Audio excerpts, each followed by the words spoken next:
Good afternoon and welcome to what is remarkably the fourth week of the semester and somehow the third of the CHI talks. We're delighted that today's speaker, Dr. Sandra Scanlon, has piqued your interest. Her work kind of cuts across diplomatic, cultural, political history in very creative and fascinating ways. My name's Ingo Trauschweitzer. I'm the director of CHI, and I'll skip the part about the interdisciplinarity of the Institute for those of you who don't know, because I think I see an all-familiar face audience. Dr. Scanlon, on the other hand, is a lecturer in American history at University College Dublin. Her research focuses on American political culture, its relationship with U.S. foreign policy during the Cold War, and with some emphasis on the Vietnam War era in particular. She explores the intersection between political movements, most notably conservative activism, and development in foreign policy ideology. So, for example, in her current research project, this affects conservative political leadership and sort of Cold War events in Africa, as well as the apartheid regime in South Africa.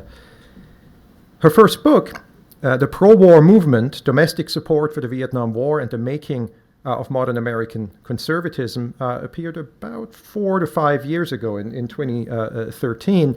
And given the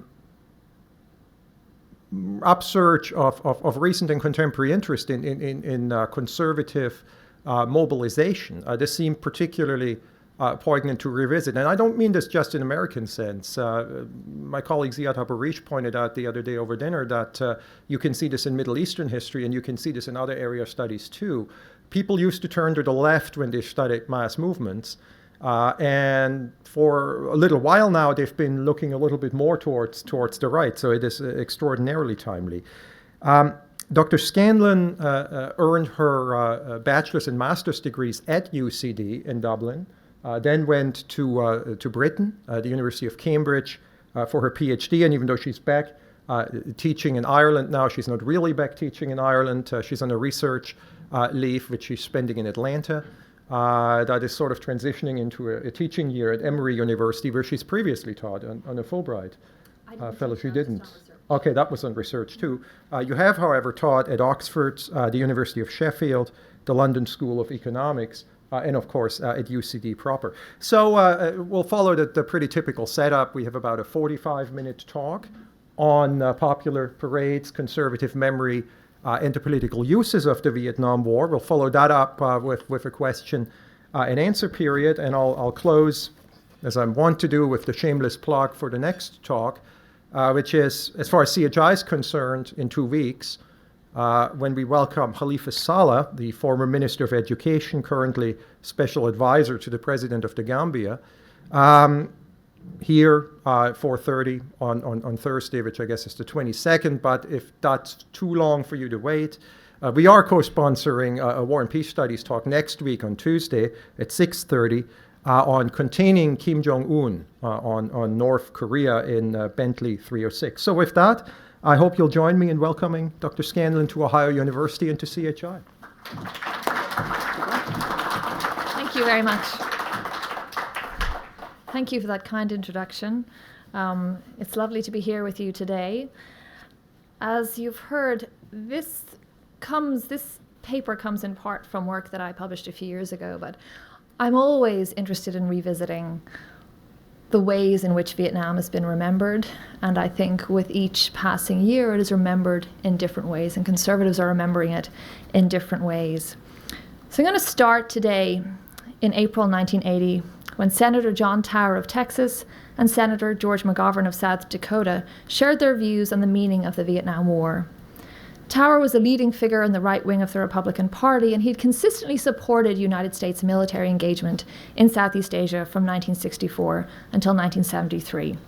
He remained a firm believer in the need to provide financial aid to the Republic of Vietnam until its demise in April 1975. In contrast, by the time of the 1972 presidential election, George McGovern, the Democratic candidate, had become a symbol of the anti-war movement in Congress and personified one side in the ideological split in the Democratic Party. His landslide defeat to President Richard Nixon tarnished his personal political credibility, but did not in any way change or undermine his interpretation of the Vietnam War as an American tragedy. By 1980, neither politician appeared to have substantially changed their opinion on the war in the wake of US defeat. On one matter, however, they did agree. Asked if the wounds or scars of Vietnam had been healed, both Hawke and Dove declared, "I think so." Such apparent consensus belied continued tensions between supporters and opponents of the war over its cultural and political meanings and the lessons that should be drawn for policymakers, for the public, and for the nation as a whole. Neither Tower nor McGovern demonstrated, in fact, any semblance of having finally put the war to rest. McGovern warned that the healing of wounds might lead the US to get into another unpopular intervention abroad that looks good for a few weeks and then tears the country apart again after people realize the folly of it. Tower, meanwhile, commented that the wounds could still be seen in the problems that seemed to be endemic to Vietnam veterans. Healing, however, was an important theme in 1980, and one that neither Hawke nor Dove was willing to openly eschew. In remembering the war, both Tower and McGovern sought to stimulate popular understanding of their respective interpretations of its influence on American society. Tower's lament about the war's impact on Vietnam veterans was therefore intended to reinforce conservative claims that the anti-war movement had conspicuously derided returning servicemen, while the government that had sent them to war had mistreated its servicemen upon their return home.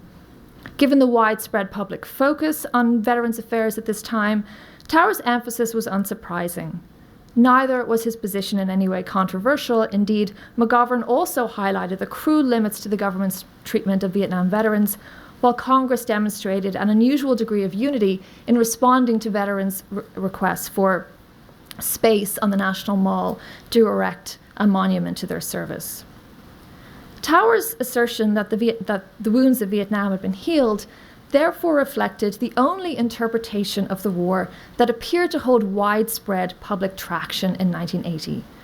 For much of American society, this form of remembering allowed an easier resolution of the war's fractious disputes than any engagement with the political differences that had characterized the debate over the Vietnam War.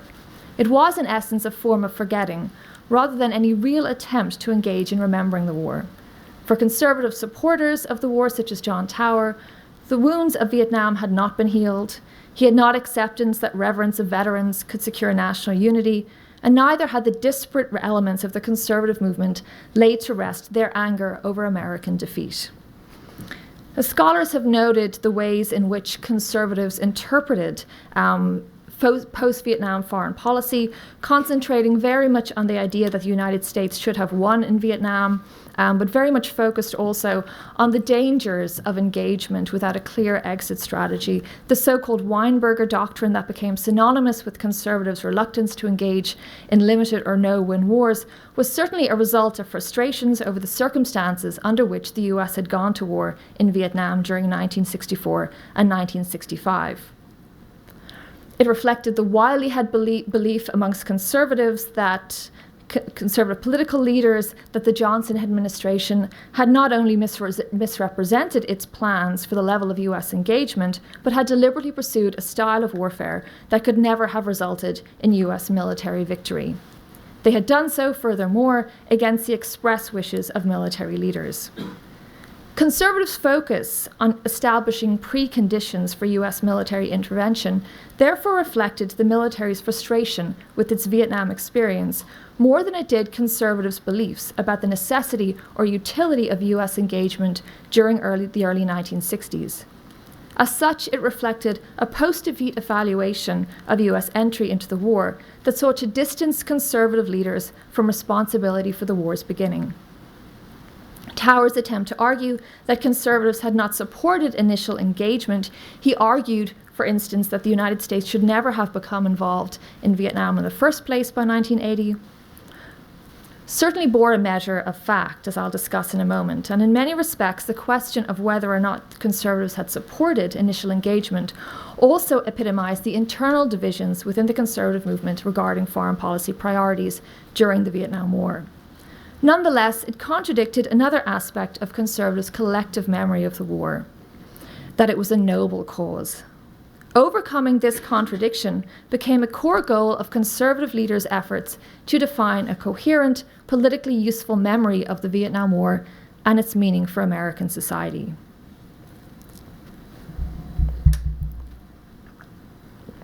So conservatives were certainly disunited in their opinions of US intervention. There were significant differences, as I'll discuss in a moment, between intellectual conservatives and foreign policy conservatives, on the one hand, who recognized the importance of engagement, and social conservatives who argued that there was no real need for US intervention in the first place.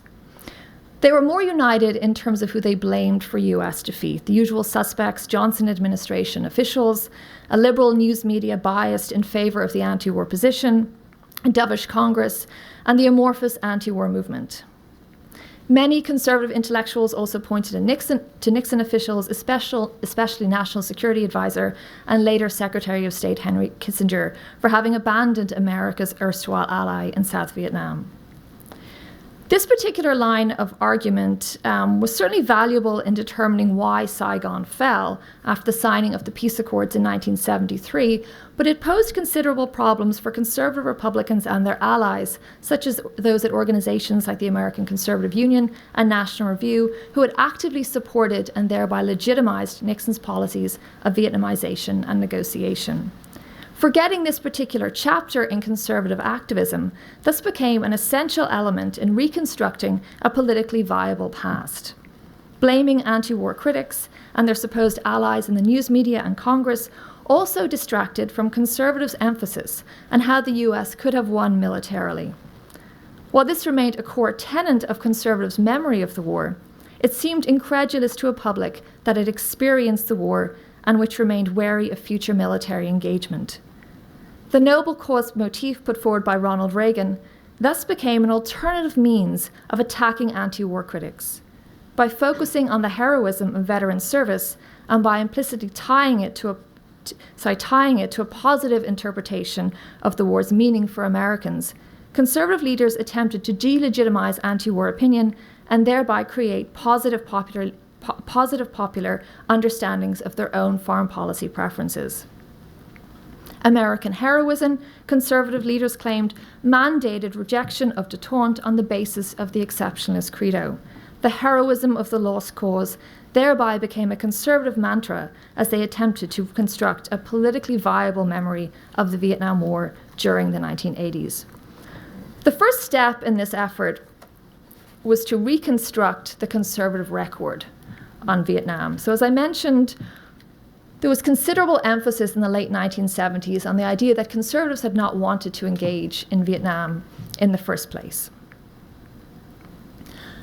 And there's an element of truth to this. Conservatives had not been focusing on Vietnam to the same extent that they focused on Cuba. So if you look at National Review and other conservative publications from 1963 and 1964, there's a very strong emphasis on the need to do something about Cuba in the wake of what they regarded as Kennedy's failed efforts in that area. So Vietnam comes up, but it's not the focus. There's not a push to get involved in Vietnam in the same way that there's more of a push coming from Democrats in many respects.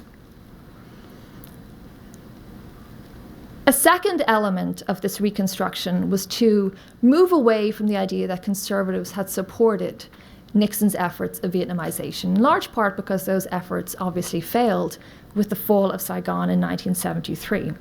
But in the immediate aftermath of direct US military intervention, so the ending of direct US military intervention in Vietnam, conservative Republicans in fact celebrated Americans' achievements in the region. They were rallied in large part by Operation Linebacker II, which is the so-called Christmas bombing of North Vietnam, the very intense bombing of North Vietnam in December 1972 and January 1973. So individuals such as Goldwater hailed Nixon's victory and claimed the ceasefire and peace agreement in Vietnam marks one of the most important victories the United States has ever secured over communist aggression. It is a tribute to the concept of firmness, he declared, strength and realism in the conduct of American foreign policies, and armed intervention. Now, such support was based on several factors. In the first instance, the Accords were essentially a fait accompli. There was no way that conservatives at this point were going to have any influence on US policy in Vietnam, and simply claiming that this was a failure was going to put them at the extreme in terms of politics, which was something at this point that most Republican leaders, obviously conservative Republicans, but the wider movement was keen to move into the political realm, and therefore it was essential to appear supportive of this peace agreement. Secondly, there's certainly evidence that conservatives genuinely believed that in the wake of what was the expected North Vietnamese violation of the Accords, that the Nixon administration would return in some form to Vietnam. This has been a subject of considerable debate and tension amongst scholars, and we can discuss that in the question and answer session if you wish. But there isn't necessarily a consensus at this point about what was expected. But it's certainly clear, there was clear evidence that it was extremely unlikely that whatever the Nixon administration intended to do once those accords were violated, it was extremely unlikely that Congress was going to permit any return to warfare. So this was wishful thinking, I would argue, on the part of conservatives to believe that there would be a return to the air war or some other kind of warfare in South Vietnam once US troops were withdrawn.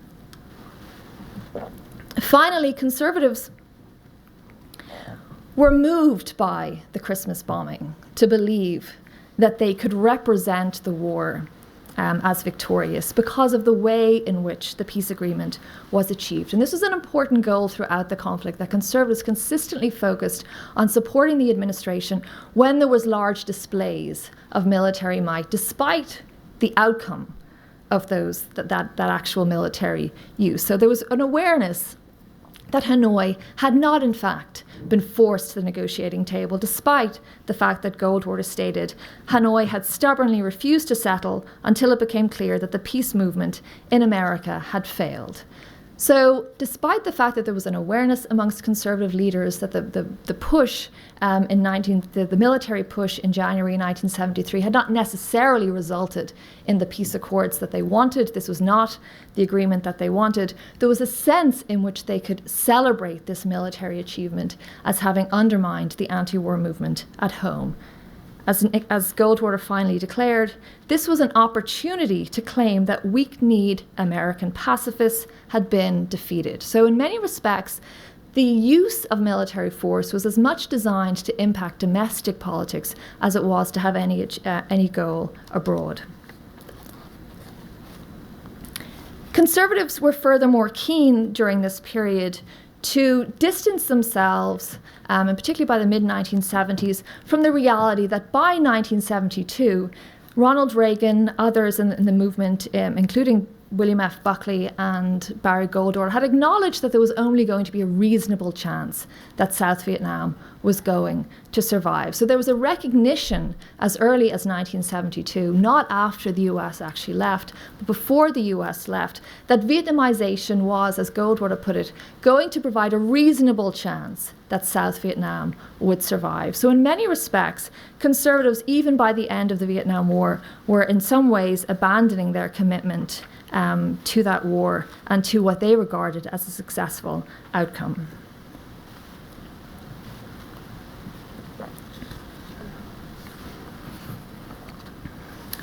With the fall of Saigon in 1975, conservative political activists engaged in an effort to redefine, as I mentioned, the relationship between the conservative movement and the Vietnam War. In particular, they distanced themselves from the Nixon administration by referencing their consistent opposition to détente. So a strong focus on the idea that we may have given our support to Vietnamization, but by objecting to détente more broadly, we were implicitly objecting to the policy of withdrawal from Vietnam. Any reference in the wake of defeat, however, to Nixon's once lauded peace with honor was replaced by claims that the war simply should have been won by military victory. As such, conservatives such as Goldwater, Reagan, and Buckley focused on undermining their earlier endorsement of Vietnamization and their praise for the president's handling of the war. In its stead, they highlighted the consequences of defeat, most notably the negative implications of what pundits were soon referring to as the Vietnam Syndrome. They did so in order to raise domestic morale and popular faith in military interventions, rather than simply to continue the worn strategy of attacking the so-called attacking the policies of a limited war pursued by successive administrations. In 1976, the implications of the so-called Vietnam Syndrome seemed all the more dire, as many Americans embraced Jimmy Carter's celebration of a foreign policy based on human rights, and as several political commentators suggested that the syndrome had dangerously undermined America's diplomatic power. Following the deaths of 2 US servicemen at the hands of North Korean armed forces, one diplomat publicly mused that the North Koreans were capitalizing on the Vietnam Syndrome, triggering incidents that they hope will wear down the American public's patience and cause it, as in Vietnam, to demand a withdrawal of US forces. The responses to the so-called Vietnam Syndrome among those who had been vocal supporters of the war were divided.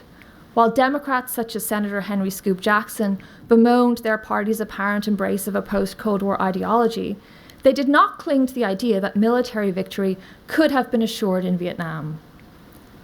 The emerging forces of neoconservatism also were reluctant to embrace this counterfactual history of the war, although they consistently supported the argument that US intervention had been just, if not necessarily wise. Social conservatives, including activists such as Philip Schlafly, were also attuned to this perspective. They certainly contended that the United States possessed the military might to win the war, but they also argued that the unwise direct intervention in Southeast Asia had caused social division at home and had distracted from the more important goal of building up arms to challenge Soviet power. Republicans such as Goldwater, Reagan, and Tower, on the other hand, were preoccupied with the argument that the war could have been won. This reflected their wartime activism and particularly their support of the arguments put forward by military officials during the Stennis congressional hearings of 1966. While in 1975, conservatives recognized that the military balance of power was decidedly in North Vietnam's favor, their faith in the possibility of military victory gained momentum in the years following the fall of Saigon. Remembering the war in 1980, Tower reiterated the long-held belief among hawks that the war could have been ended as early as 1965 had President Johnson not been drawn into Secretary of Defense Robert McNamara's mentality of no-win warfare. Our own restraint, he claimed, cost us Vietnam. We forced Hanoi to the Paris Accords by choking off its lifeline through the mining of Haiphong and through interdicting the supply routes from southern China into North Vietnam. Given the loss of American lives in Southeast Asia, the very least that should have been achieved, Tower argued, was maintenance of the status quo. That is to say, a friendly South Vietnam, a hostile North Vietnam, and a more or less neutralized Laos and Cambodia.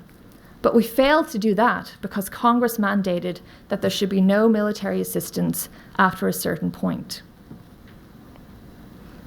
As I mentioned, this focus on the possibility of military victory accorded with conservatives' wartime activism, in which they had pushed both the Johnson and then the Nixon administration to pursue stronger military actions.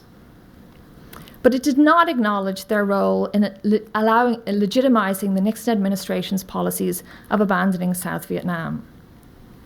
Of perhaps greater importance in their efforts to reconstruct a more politically palatable history of their wartime activism, conservative leaders emphasized their reluctance to go to war in the first place.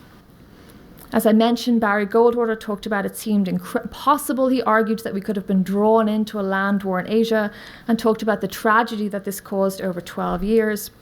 But it was in the context of eventual defeat that this interpretation of the war needs to be understood, because while conservatives were not necessarily pushing for intervention in Vietnam in 64 and 65, they certainly were not opposed to the Johnson administration's buildup of arms in the area.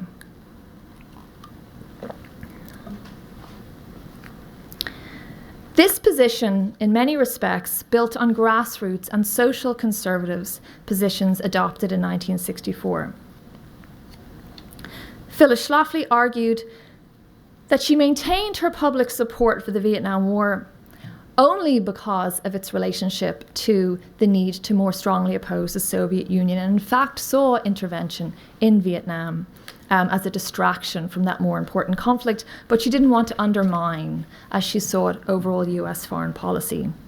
Her views were shared by activists such as Fred Schwartz, who had founded the Christian Anti-Communist Crusade, which was based in Southern California by the 1960s. They argued that the clear failure on the part of the administration to pursue any kind of victory strategy in Vietnam, which was evident as early as 1964, ensured that conservatives should not associate themselves with this in the first place. Conservatives, in many respects, Republican leaders by 1980, were trying to reinterpret their position on the war for two reasons. Firstly, to firmly lay the blame for US defeat at the hands of the anti-war movement, and secondly, to capitalize on the patriotic campaigns undertaken by grassroots pro-war activists who had consistently defined the war in noble terms, rather than in terms of national security. So I'm just going to take a few moments to look at the nature of some of these popular parades which took place during the Vietnam War. This is an image of Ronald Reagan at the School of Anti-Communism in Los Angeles in 1961.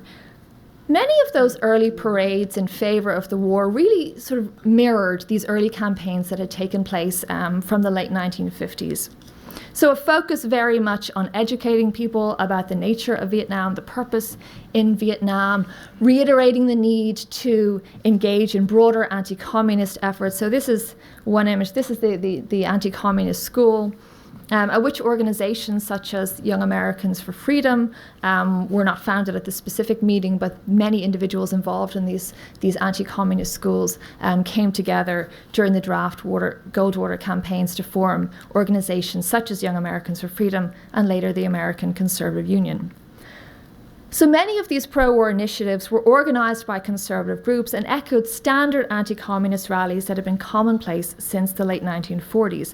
Others focused on supporting the president, so a strong emphasis on the idea that patriotism mandated support of the president during warfare, so that Johnson went on to comment that in many respects he was getting more support from Republicans in relation to Vietnam than he was from his own party, despite the fact that Republicans, particularly conservative Republicans, were very distressed about the nature of the conflict, the nature of the military conflict in particular. So you see here again, these types of rallies were commonplace, focusing on the idea that the United States should win in Vietnam. So this again is taken from 1965. So early rallies very much pushing the administration to take a stronger line, to adopt policies of victory as opposed to policies of limited war, but still very much in the vein of supporting the president in his efforts. In terms of numbers, however, the most important and significant of what I would regard as pro-Vietnam, if not necessarily pro-war rallies, were those that related to the theme of supporting the troops. And the most dramatic demonstration of patriotic support for Americans serving in Vietnam occurred on May 13th, 1967, when a parade lasting more than 9 hours marched down Fifth Avenue in New York City. It was organized under the banner, "We Support Our Boys in Vietnam," and it was labeled an Americanism pageant, a pro-war rally, and a demonstration of faith in government. This diversity of aims was designed to include as many people as possible. So there was a strong emphasis, as I mentioned, this idea of supporting the troops as opposed to mentioning the war itself. But I'm going to play you a short video, a very short video, which I think you can see the ways in which it's very clear at this time that this was designed to support the war. Well, okay. There may not be a connection. Okay, I'll tell you about it. So, so this parade was organized by a group of individuals who claimed that they had been disgusted with the burning of an American flag by anti-war activists the month before. It was designed around typical sort of pro-patriotic events. So it was organized by firefighters in New York City. It was very much supported by the American Legion. And its banner was essentially to say, you know, they wrote to General William Westmoreland saying the real heart of America is behind you all the way, and it's time that it showed you its true colors. Parades of this nature were repeated in New York City in 1969 and on a smaller scale across the United States throughout much of the war. And they culminated in a giant welcome home parade in New York City in 1973, which was designed as a symbolic gratitude of servicemen and a way of saying we oppose this kind of supposed anti-war attitude of treating servicemen badly, which is an issue of major contention, the extent to which that happened, but certainly trying to create the impression that we supporters of the war are also supporters of the troops. So making a very clear connection between support of the troops and support of the war. The parade in 1967 included signs such as Bomb Hanoi. There was one group that was an anti-war group that was marching in the parade. They were tarred and feathered and pulled out of the parade.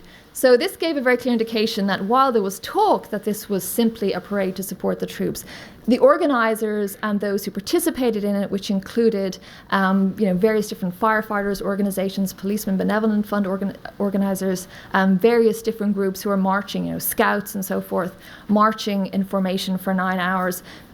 The focus was clearly on the idea that we are supporting the war as much as we are supporting the troops. And by supporting the troops, you are implicitly also supporting the war.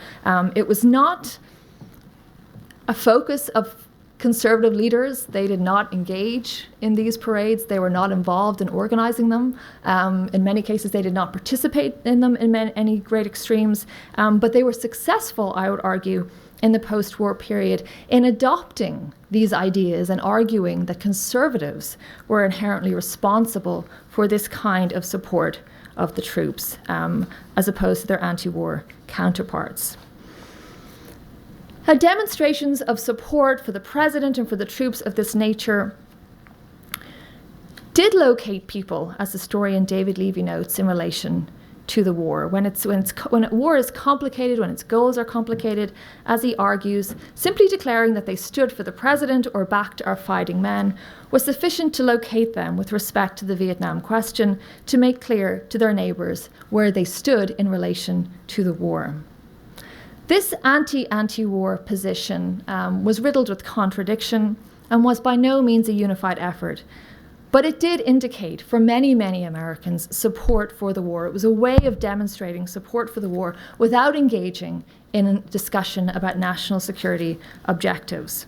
As one wife of an American prisoner of war held in North Vietnam described her support for the war, we should be there, but we shouldn't keep going like we are. We can't just pull out, though. There are too many who have given too much for that to happen. By the time that Nixon assumed office, the war's cost therefore served an important function in demanding the support of those who ascribed to a traditional interpretation of American patriotism.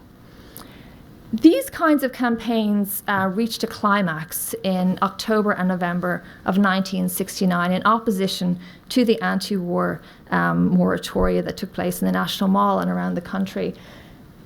One campaign was organized. Bob Hope became eventually was pictured here with Nixon, became the chair of that committee. And it was organized by an individual in California named Edmund Dombrowski. He was an orthopedic surgeon. And he wanted a national unity week. And his idea was that we will just demonstrate this idea of unity, but very clearly in opposition to the anti-war movement. We're not going to say we're in support of the war, but again, there was this very strong emphasis in the idea that being unified, being patriotic, supporting the troops, all of that conveyed a pro-war position. Dombrowski established this committee, opened offices on both coasts, and distributed promotional leaflets and over 200,000 national unity bumper stickers on a daily basis for several weeks. The committee did things like urging people to fly the American flag, wear red, white, and blue armbands, turn on their car headlights during the day, leave house lights on their porch and in their house on over the weekend, and pray for prisoners of war. So these are very subtle ways of demonstrating support. Saying to somebody, leave your car headlights on as you're driving around, that's not the same as saying go and march on the National Mall, but it was a way of giving people an opportunity to convey their support of the conflict. The committee's theme, in many respects, was kind of a precursor to what Nixon would convey so famously in relation to his silent majority. It was this idea that we are united behind the president. As they put it, we are proud to be Americans. We support the integrity of our elected leaders.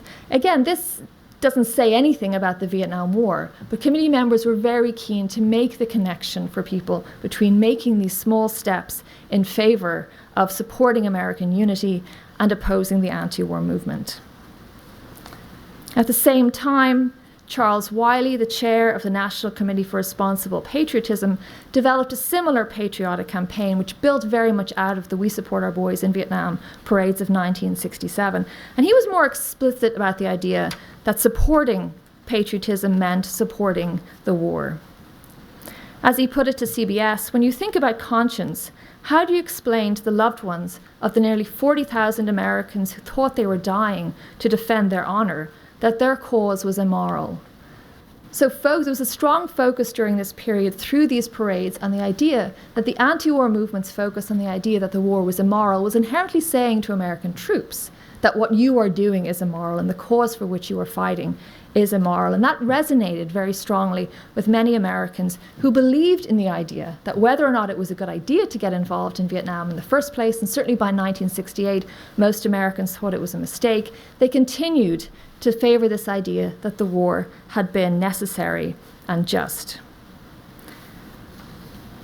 Over the course of Veterans Day 1969, tens of thousands of parades and events took place across the United States, again focusing on this idea of supporting the president as a way of supporting the war. General Omar Bradley argued that Americans needed to keep the faith and argued that the war dead of the past needed to be integrated into the war dead of the present in support of American patriotism and in support explicitly of the Vietnam War. While parades were not billed, as I mentioned, as pro-war events, these events, such as the Honor America Week and the National Unity Week, heightened their association with implicit support for the American. These events, such as the Honor America Unity Week, heightened their America Week and the National Association with implicit support for the American as pro-war events. These events, such as the Honor America Unity Week, heightened their America Week and the National Association with implicit support for the American as pro-war events. These events, such as the Honor America Association, with implicit support for the America Week and the National as pro-war events.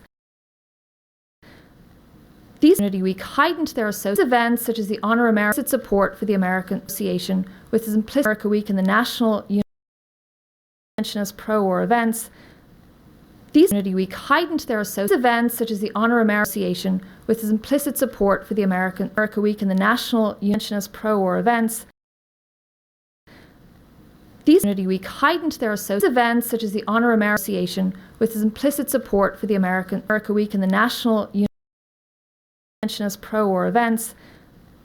These events, such as the Honor America Unity Week, heightened their association with implicit support for the America Week and the National as pro-war events. These Unity Week heightened their events, such as the Honor America Association, with implicit America Week and the National support for the American as pro-war events. These Unity Week heightened their events, such as the Honor America Association, with implicit support for the America Week and the National These as pro-war events. Unity Week heightened their events, such as the Honor America Association, with implicit support for the America Week and the National as pro-war events. These Unity Week heightened their association with implicit events such as the Honor American support for the American mention as pro-war events. These America Week and the National Unity Week heightened their association events such as the Honor American Association with its implicit support for the American mention as pro-war events. These America Week and the National Unity Week heightened their association with its implicit events such as the Honor American support for the American these mention as pro-war events. America Week and the National Unity Week heightened their association with its implicit events such as the Honor American support for the American mention as pro-war events.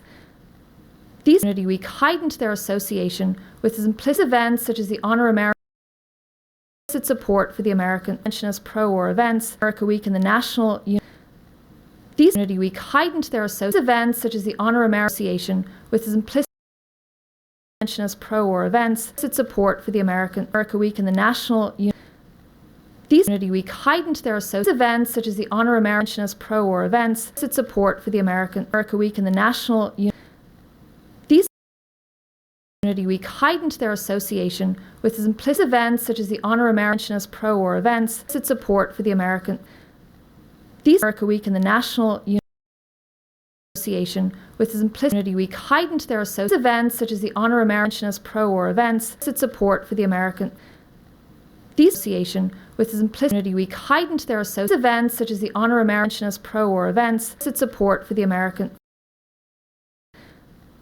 these association with its implicit America Week and the National Unity Week heightened their association events such as the Honor American as pro-war events. Its support for the American agendas. So Senator Jesse Helms of North Carolina was one of the first Republicans to really emphasize the idea that the United States should not engage in renegotiating with Panama over the canal.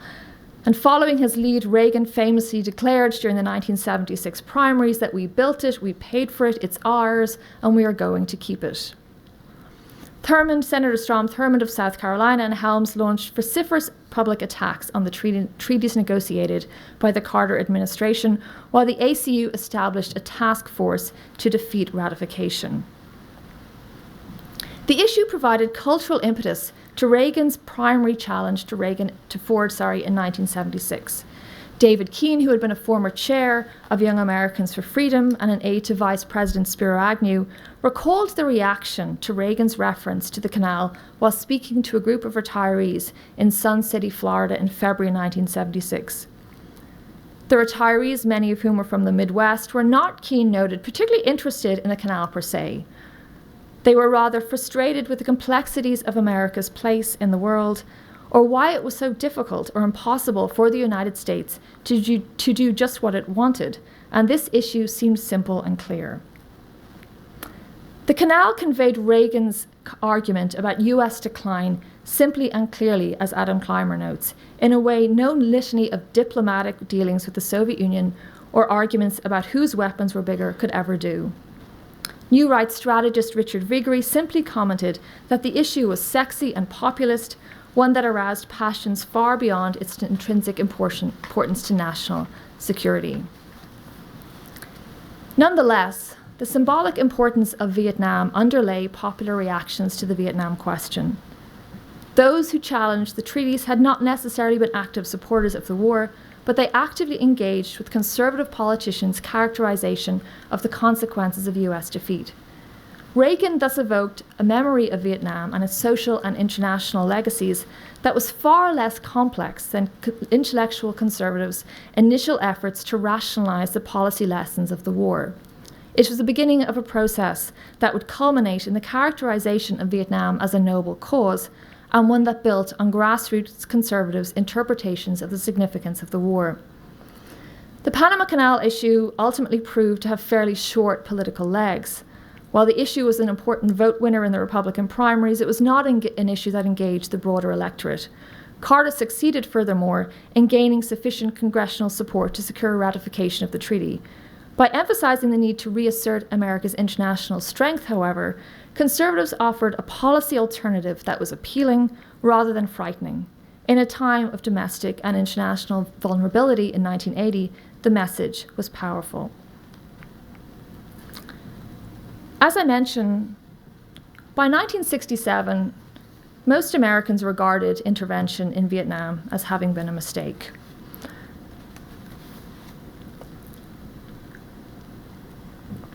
And it was difficult, therefore, for conservatives to rehash this argument that the United States should have won or could have won easily. For those who had experienced the war, this focus on the idea that we could have won easily seemed incredulous. The idea that we didn't try to win was beyond the scope of most Americans who had experienced the war. And in fact, more Americans believe now that the United States could have won than believed at that time. So that idea really didn't hold a lot of political traction. Focusing on winning the war, we should have won, we could have won, and so forth, was not something that was particularly politically useful. Focusing on this idea of patriotism and the association between support for the troops and support for the war was far more useful. It was in part as a result for this search for something akin to national consensus that Reagan stumbled upon the post-war conservative analysis of Vietnam that would prove the most enduring. He first used this term,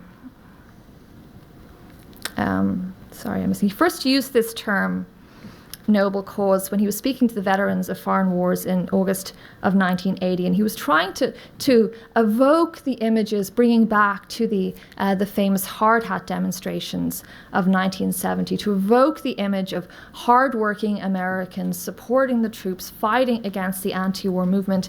This particular image is the Welcome Home Parade of 1973. And you see, I mean, not all of these people are construction workers, but the image of the hard hat had become so powerful in terms of supporting the pro-war position at this stage that you see that there is this connection between supporting the troops, as demonstrated here, and supporting the war, or at least opposing the anti-war movement.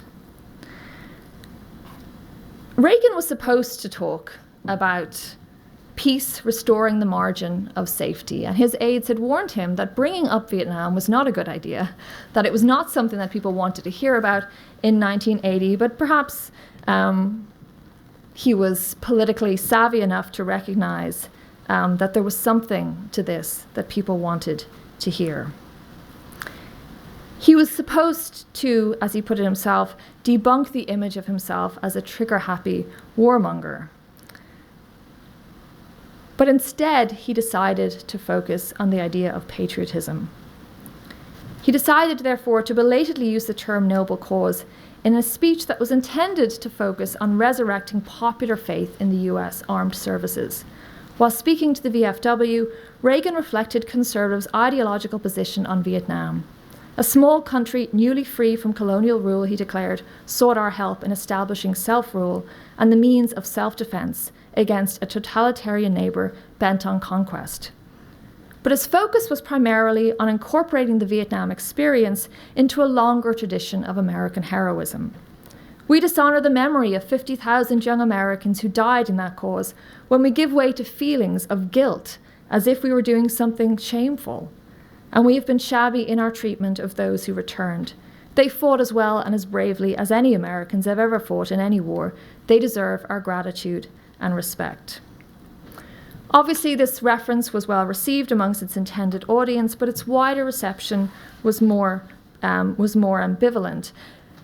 The media in particular focused on the idea that he was trying to resurrect the divisions of Vietnam, that this was not a speech about unity, and they were probably correct to argue that this was about political polarization. Some charged that Reagan had reopened the wounds of Vietnam by reigniting domestic debates about the purpose of the war, while others applauded his courage and frankness.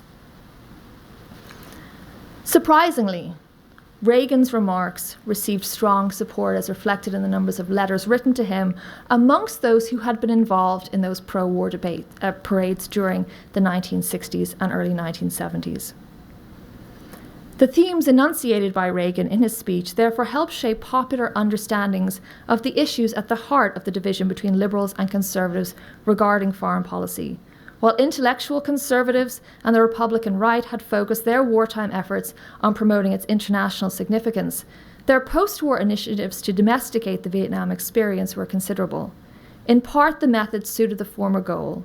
By reimagining the Vietnam experience as positive, conservatives could overcome popular anxieties about future military campaigns. But in part, it was also an initiative designed to undermine liberals' characterization of the war as immoral and unnecessary. Reagan's description of Vietnam as a noble cause was merely the climax of this extended campaign, which had begun with the reconstruction of conservatives' active engagement with US intervention and which was symbolized by the debates over the Panama Canal Treaty. As Patrick Hagopian's study of Americans' commemorations of the Vietnam War as ably demonstrated, Reagan's characterization of the Vietnam War did not secure the national consensus that he had hoped to achieve. It was a more widespread bipartisan focus on healing and honoring veteran service, which allowed Vietnam memorials to play a part in the hegemonic politics of Reaganism. Yet Reagan's rhetoric reflected the success that conservative leaders enjoyed in tying together two strands of wartime activism in favor of the Vietnam War.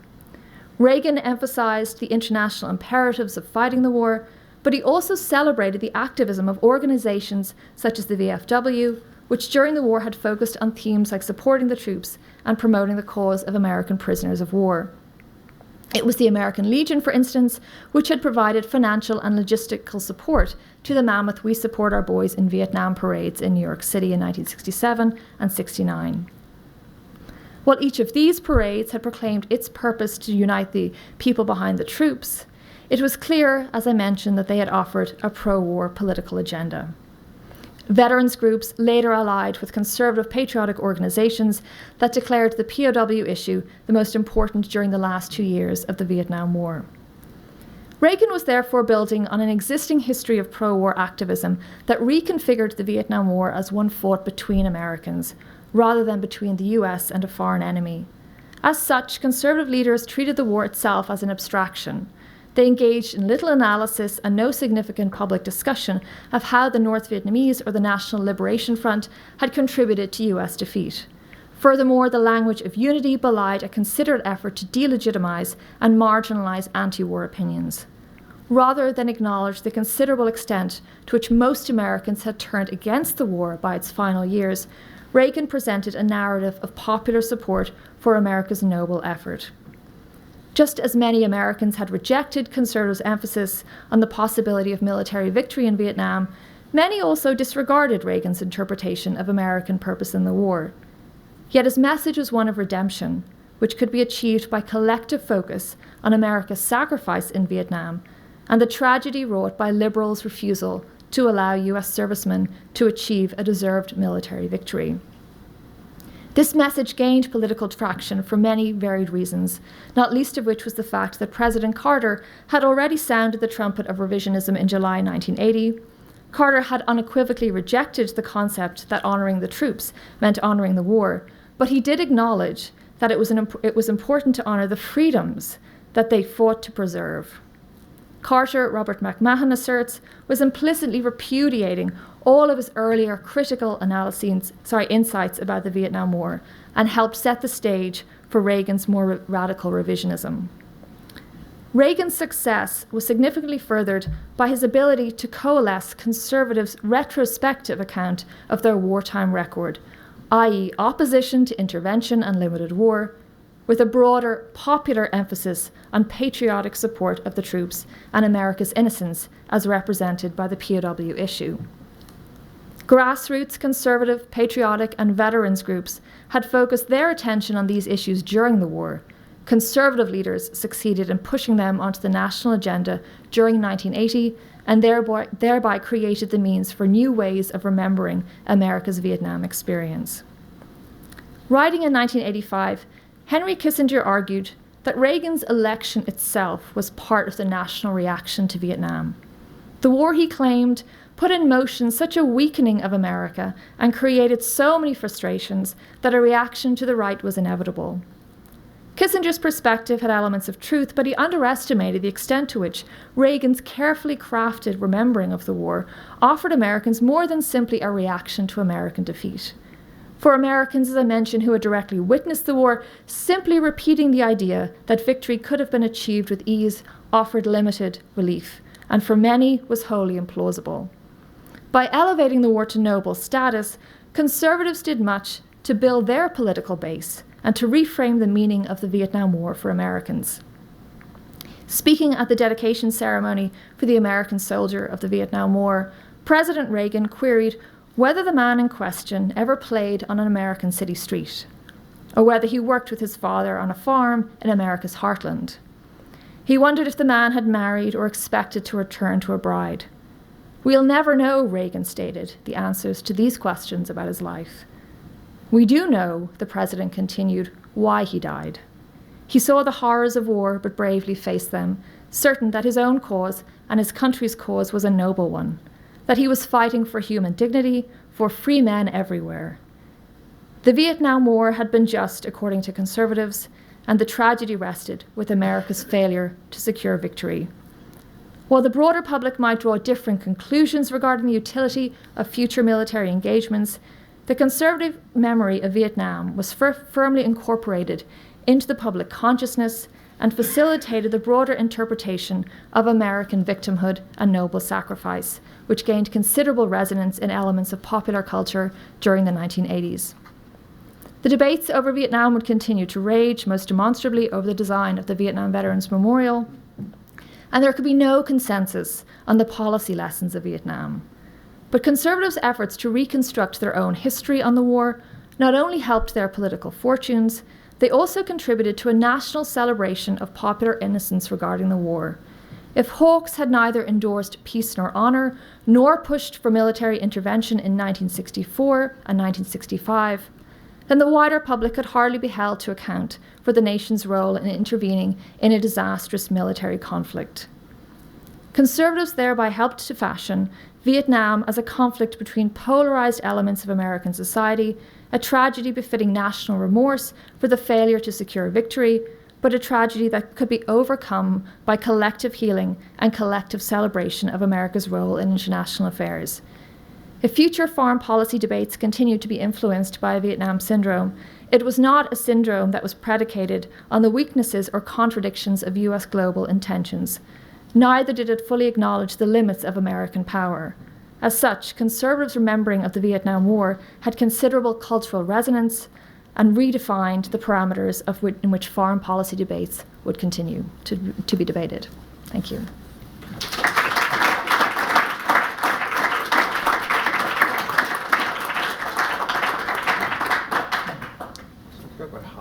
Do you want to field questions, or do you want me to?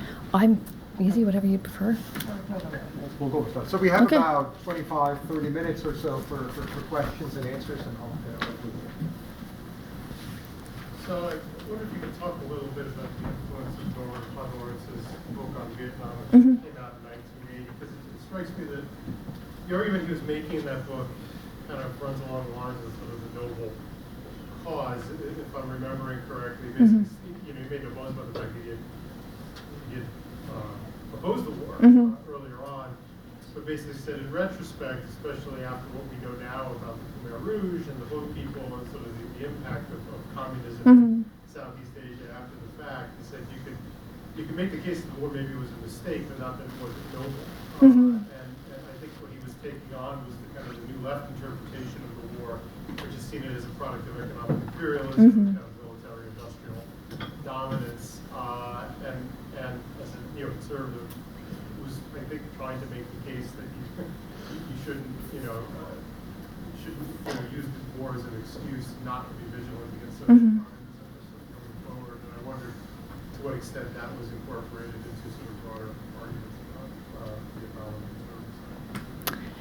Yeah, it was certainly something I think that through the 1980s there was a lot of reference back to Podhoretz and the idea that neoconservatives had understood, despite certain objection, as you mentioned, to the war and the way in which it was being fought and the necessity of it, that this was a positive concept. The idea of intervention was important and should be celebrated. And that's something that you can see, I think, throughout much of the conservative movement during this period, the idea that we need to reframe the meaning of Vietnam, which I think a lot of people ideologically and just instinctively thought, actually, okay, this was something that didn't work out terribly well, but that we did have, there was a positive purpose behind what we were trying to do, as reflected in Reagan's talk.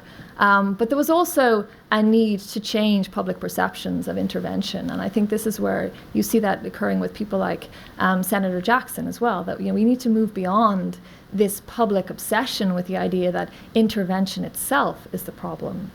And therefore, looking at Vietnam in a new context to say, well, this goes into the idea of we're going to set clear standards for how we will engage in warfare going forward, that we will have clear exit strategies, that we will be more upfront about why we're going to war, and so forth.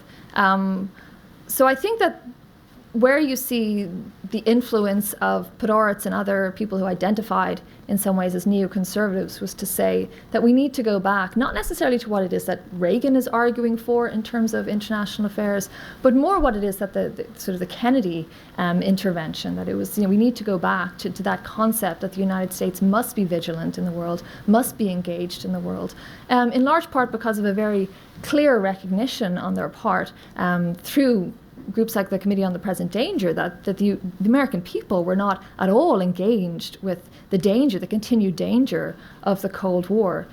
So I think you see that influence in terms of the way in which there's an effort to incorporate Vietnam into a more positive interpretation of the way in which the United States can be involved in the war while still acknowledging the military mistakes that were made in that particular conflict.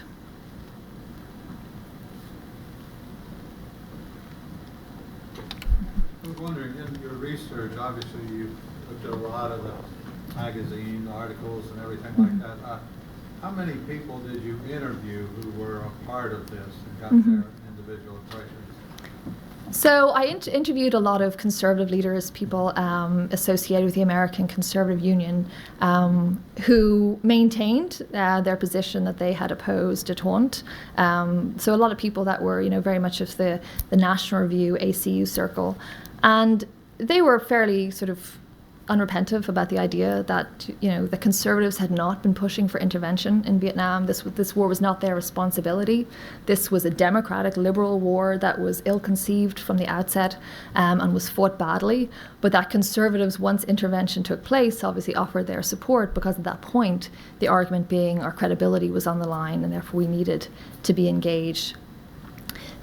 It was harder to locate people who were involved in the parades, but I did speak with some of the organizers of the We Support Our Boys in Vietnam parade, and they were very strongly, consensus-wise, that this was something that was designed to oppose the anti-war movement, and that the anti-war movement had been a negative force, they argued, in American society, and it had been something that was undermining America's ability to achieve success. And that was a theme that conservatives played on during the war, was the idea that the anti-war movement is undermining our ability to negotiate and so forth. So I didn't witness a huge change in perspective from the people, from the way they behaved during the war to after, but it was there was a lot more talk about we shouldn't have lost, we should have, fought harder, we should have allowed our military servicemen to win because they were fighting and therefore they deserved to have victory at that point. But there was, I would argue, among certain people, there was a sense in which we need to just move beyond Vietnam. We need to sort of just let this rest. It was a noble cause. We tried our best, and now we need to kind of move on from this. So I'm going to ask a question about the reverse side of this. It's prompted by a student who once approached me and was making the case that really it was the Republicans to blame for Vietnam, and didn't really seem to know that actually the administration were the ones in charge during the time, and had to sort of politely point that out. So it does raise the question, though, about whether this student is in some ways the byproduct of the memory that you're hearing, in which by somebody who's younger, who grows up in the 1980s, and might have the perception that Republicans were gung-ho Vietnam from the beginning. But it also raises the question of whether there is some sort of revisionism, you mentioned Carter, that's happening on the liberal side over this time as well, that can in some ways ride out responsibility on that side. Maybe others have written about that. I think that, to sort of answer this question very sort of bluntly is to say that I think everybody's trying to to claim a lack of responsibility for Vietnam. I mean, what it does bring to mind, your question, is this whole idea of looking at sort of responsibility, this idea of the red menace, that, you know, that essentially, the conservative menace, this idea that Johnson was so afraid of conservatives and how they would react if Vietnam fell, that is what motivated intervention on his part. And that's certainly an argument that I would see there's an element of truth to that. At the same time, I think that, you know, we see that there isn't this major push on the part of conservatives. They're just not that bothered about Vietnam in '64. But I think that, you know, it's easy to think that Democrats weren't responsible because you look at the level of anti-war activism and you look at George McGovern's campaign in '72 versus Nixon, and it gives the impression, I'm sure, to anybody looking at that Democrats were the ones who opposed the war. But it's a reflection of the way in which the parties became increasingly ideological as a result of Vietnam. And Andy Johns has talked about this a lot in his great book on the Republican Party and Vietnam, the way in which the Republican Party became much more conservative as a result of Vietnam, that being opposed to the Vietnam War, essentially, in the Republican Party, essentially those people were forced out of the party as a result of their opposition to the war, so that you don't have, by the 1980s, any liberal Republicans hanging around very much anymore, that it makes the parties more ideological. And that is perhaps where you have a student coming from who just can't conceive of the notion that it would be the Democratic Party that would start wars. I'm not sure if that answers your question, but I think that that it's something that, you know, is not atypical for students to look at contemporary politics. And, you know, I mean, I have so many students say to me, what, Lincoln was a Republican? Oh my God, how is that possible? And you're like, well, okay, let's think about this for a while. So I think that, but I mean, it's interesting, your question, the idea that this could be this kind of this revisionism with regard to the origin narrative, and the fact that so many people were trying to distance themselves for any fault in relation to Vietnam. And certainly people like Johnson were very happy to let the idea stand that had I not got involved in Vietnam, conservatives would have gone crazy. And he talked about that, you know, as late as 1970, that I had no choice, I had no choice, I had no choice. And of course that idea has been very much challenged by recent scholarship. Mm-hmm. You mentioned the popularization of the mythology, so to speak. Mm-hmm. Is there a better model of that than John Rambo and the whole Rambo series? Yeah, I mean, it's the most obvious one, I think, in which you have this, you know, this very clear, I mean, the famous line, "Do we get to win this time?" And, you know, that's reflecting broader ideas. I think there's subtle elements of things. People have talked about things like, you know, even the A-Team, this idea that, you know, we are, you know, this image of an American hero, somebody who's beyond the establishment, and it was the establishment's fault that the US lost in Vietnam. And these are people who are, you know, fundamentally renegades, mercenaries who are fundamentally anti-establishment. And certainly I think you see a lot of that sort of challenges to the establishment in 1980s culture that is in some ways refighting the Vietnam War, is saying, you know, that fundamentally who was responsible? Was it Democrats? Was it Republicans?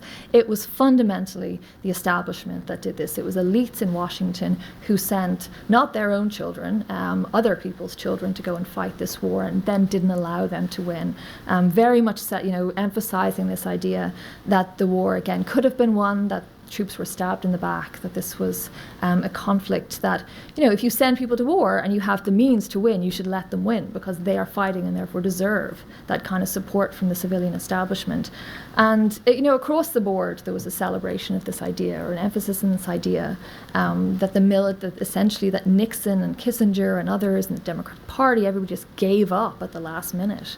And that was emphasized by conservatives throughout much of the 1970s, that we hailed these accords as a victory, and then you all just gave up and didn't allow our troops to have that victory that they deserved by the very fact that they were sent to war. He had his obsession about the freeing prisoners of war.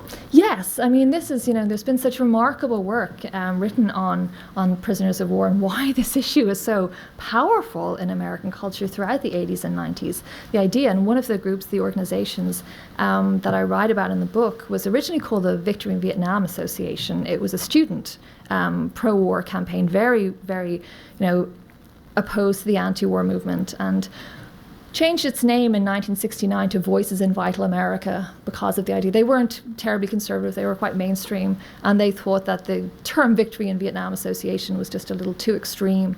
So they changed it to Voices in Vital America and started promoting the prisoner of war campaign. And they're the ones who came up with the prisoner of war bracelets, where you would have a POW's name and date in which they either went missing, or prisoner of war or missing. And this created a very powerful connection between individuals and those who were kind of the clearest victims of North Vietnam. And the last 2 years of the campaign, Reagan's talking about how the prisoner of war issue is the most important issue at stake in Vietnam. And Nixon's calling for the return of troops, which is not going to happen until the war ends. And the anti-war movement is saying, let's end the war and we can bring the troops home. And that's being derided as, you're a defeatist, because these prisoners of war, they need a victory. They can't just be brought home after a defeat. So I think that whole issue of prisoners of war during the war and then afterward was an implicit way of creating a sense of American innocence, that the United States was not an aggressive imperial power, as the anti-war movement was claiming. It was acting to help the South Vietnamese, and these were honorable people. It was acting to get its troops back, these stolen prisoners and stolen missing, and why that notion of live prisoners continued right up to TV shows. I think JAG had an episode in the 2000s in which they went and rescued prisoners in North Vietnam. North Vietnam is like, well, there are none. Come and have a look. There's nobody here, but it's a very powerful idea. Does the construction of the nobility of the military involvement, how did the conservatives deal with this kind of internal conflict within the military at that time? It was displayed by things like bragging and kind of racial dissension within the military. And there was an awful lot of turmoil within the military. It's a great question, and it's something that there's very little evidence that they were engaging with it at all, in the sense that there's no military figures who were involved. The veterans of foreign wars, the American Legion, were saying this war is having such a negative effect on military culture within the military itself. And military figures were talking about the devastating effect of the war in terms of morale and so forth. Strong opposition, of course, to the one-year rotation and the effect that was having on troops, and leading into the idea of supporting the idea of voluntary service as opposed to having the draft. So all of that was coming from military figures. Conservative leaders, very little discussion about what was happening in the military itself. Not really sort of conscious or talking about supporting the troops, but not necessarily, as I said, engaging at all with troops themselves. The people who were involved in these parades were more inclined to be aware, to know people who were serving. Many of them were veterans of World War II and the Korean War, so obviously they're very involved in the American Legion and the veterans of foreign wars, and therefore engaging with troops coming back from Vietnam, hearing their stories, understanding the implications of the nature of the warfare and what that was doing to troops. But it's not something that conservative leaders engage with, except to, for instance, accuse the Vietnam veterans against the war of being treasonous. And it's a very difficult argument to make. That's when things start to get very complicated for conservatives, because it's very hard to argue, particularly for individuals such as Young Americans for Freedom, many of whom are not serving, majority of them did not serve in the war, to then turn around and say that people who are coming back are treasonous. And that was something that was a problem going into the 70s and 80s, when debates about Vietnam started to be raised again, to say, well, you didn't even serve there, so why do you get to have an opinion on this? But it's not something, it's an interesting question, but it's not something, in my experience, that they were particularly engaged with or concerned about. If we look at Vietnam today, in terms of the way of life and the culture and the society that they have, might say that the American way, in the end, won out versus the communism regime, which we see even in China. They're becoming more of a capitalist than we are. Yeah, there's some. I mean, there's a great book about American sort of Vietnam War tourism and the way in which the Vietnamese have responded to the war and said, okay, well, let's use this to our advantage. Some of which is you could argue is sort of a capitalist way of interpreting the use of American tourists. So, yeah, I mean, it's something that with this war in particular, I don't think you could say ultimately, I mean, communism was successful in terms of its creating a communist regime, but as with so much of the world, communism's fortunes are not what they had intended. Yeah, there's a lot of veterans going back over there. Mm-hmm. And Yes, yeah, it's 6 or 7 years ago, General Diop finally passed away. Yeah, there's been a lot of engagement with the idea of going back, and I've been to Vietnam several times, and people are very supportive of that, supportive of the idea of reunion, of saying, well, you were fighting for what you believed in, we were fighting for what we believed in, and we just believed in it a bit more. But there's not necessarily a hostility toward American servicemen, which over passage of time perhaps is to be expected. I wonder what your take is on the utilitarian effect of the noble cause argument in overcoming this myth of the Vietnam syndrome. And I'm thinking particularly of Central America. Because if you look at polls almost throughout the 1980s, but certainly in those early years, most American people think that El Salvador or Nicaragua could become another Vietnam, meaning a place where the United States could get involved, it could grow beyond expectations, it would be a dead end, it would be a place where the United States would get involved with little effect except to kill off Americans. There are poll questions too that said if there was no way to prevent the government of El Salvador from going communist, other than to commit American troops, would you be in favor of committing American troops? And people say no. You look at polls too. What do you think about the Vietnam War? It was a mistake. So it seems to me, and I'm interested what you agree with this, that the noble cause argument doesn't go very far in helping to overcome any reluctance to get involved in Central America, except by covert means or indirect means of third parties, but not through direct.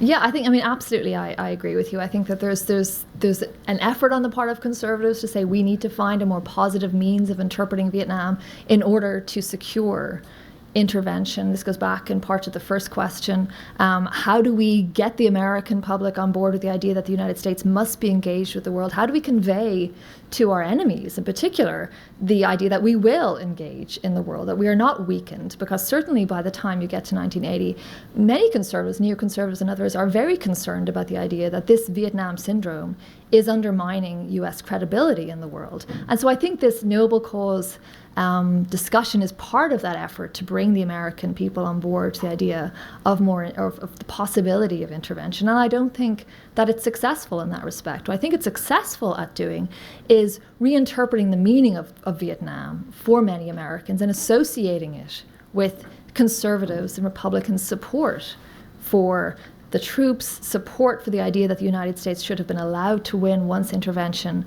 occurred, and creating a framework in which Republicans are perceived as the patriotic ones, whereas Democrats were the ones who wouldn't allow the United States troops to win. They were the ones who perhaps abandoned, through the anti-war movement, the association of McGovern and others with the anti-war movement, that they were the ones who did not maintain support of the American effort and therefore did not maintain support of the American troops. So I think the use of the noble cause does not achieve, in some respects, its intended aim, but it is designed or ultimately has a greater effect in terms of bringing people around to the idea that conservatives had a more positive interpretation of Vietnam that was something that resonated with not all Americans, as I mentioned, but certainly with enough Americans who'd engaged in these types of parades that they were prepared to abandon, in some ways, their allegiance to the Democratic Party.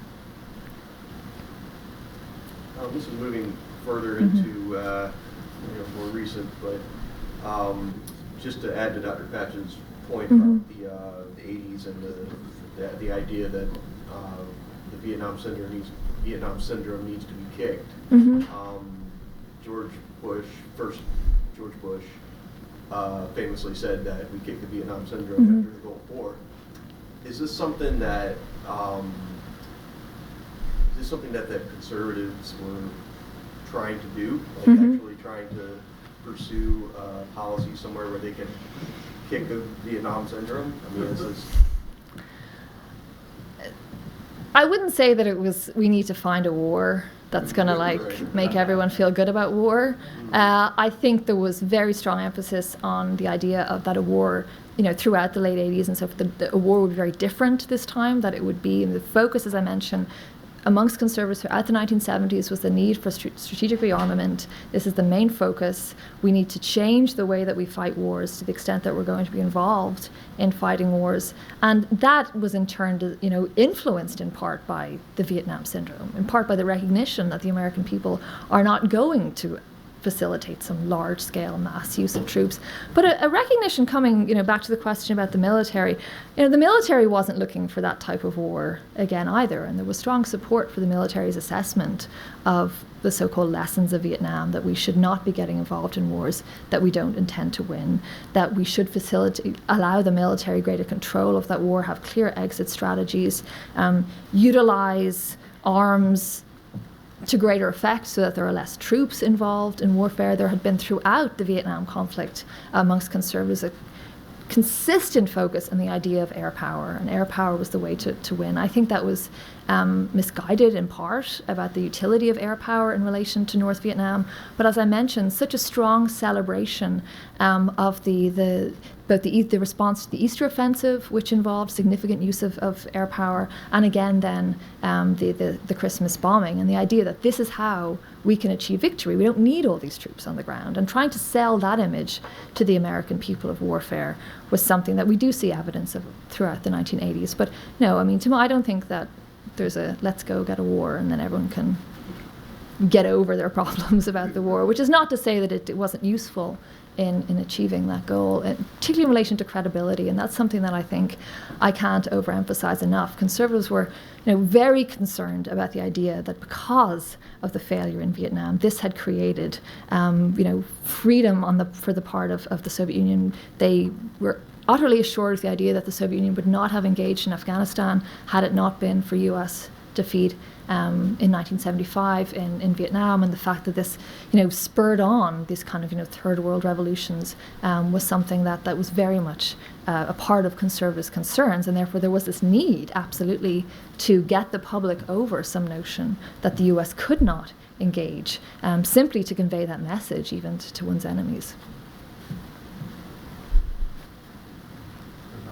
Well, maybe I'll play the director's card and ask what I think is probably the last question by time, too. To some extent in your talk, and to some extent when you were talking earlier, you pointed at the very complex relationship of especially the emerging political leadership of the conservative movement in the 1970s with Richard Nixon, and intellectual conservatives with Richard Nixon, even while he was still in office and before Watergate. Nevertheless, I'm wondering, to what extent does this post-war narrative on the stab in the backside, I think you mentioned a couple of times, wasn't also partly conditioned by some of Nixon's statements? I'm thinking in particular of the silent majority speech. Oh, okay. And about that line that only Americans can defeat America. Can do that, can defeat us. It made me wonder if that reverberated, or whether there was a kind of a rupture and there was a separate way in which this similar argument is made by others later, or whether they sort of consciously go back to that. I think that, talking about the rupture between conservatives and Nixon, I think there's a great division between conservatives during the Nixon administration. With people like William Rusher, for instance, the publisher of National Review and at one point chair of the American Conservative Union. He argues that he couldn't remember, as he put it, a time when conservatives were in greater disarray, is how he described it. And he says this is because of Nixon. We have to stop trying to be so political and support Nixon. We have to move away from this, be more ideological, take a stand. And to a certain extent that occurs with the announcement of the visit to China. I mean, that really pushes a lot of people, not Reagan, not Goldwater. They say, we'll wait and see what happens. But within the broader movement, there's a sense, okay, enough is enough. This person is moving way beyond what we thought he would in relation to détente, and therefore we have to stop supporting his policies. And there's an effort, I think, to try in a post-war effort to say, well, by opposing détente, we also opposed Vietnamization and negotiation and the final withdrawal, which is not accurate, and it doesn't reflect Conservative position, in part because they had no choice, but in part because they also recognized it wasn't politically useful to start challenging what was a broadly popular policy at that time. But it seems to me the argument they're making by the late 70s is actually fairly similar to the argument he sets up in 1969. Oh yes, yeah.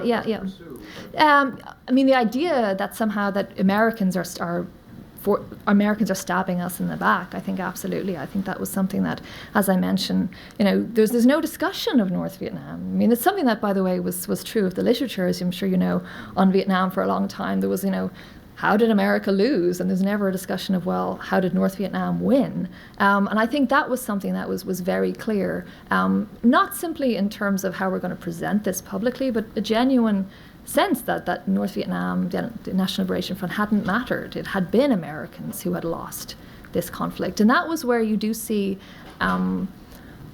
a difference in the way in which many people on the anti-war side were looking at it, is to say we're going to look at what's going on, obviously, in Vietnam, whereas for conservatives it was not about what was happening in Vietnam. It was about the way in which America was responding to their own policies in Vietnam, that they didn't necessarily believe that the US could have, an outright victory, but they certainly believed that through strategic bombing you could force Hanoi to offer much better concessions than they were actually offering by the end of the conflict.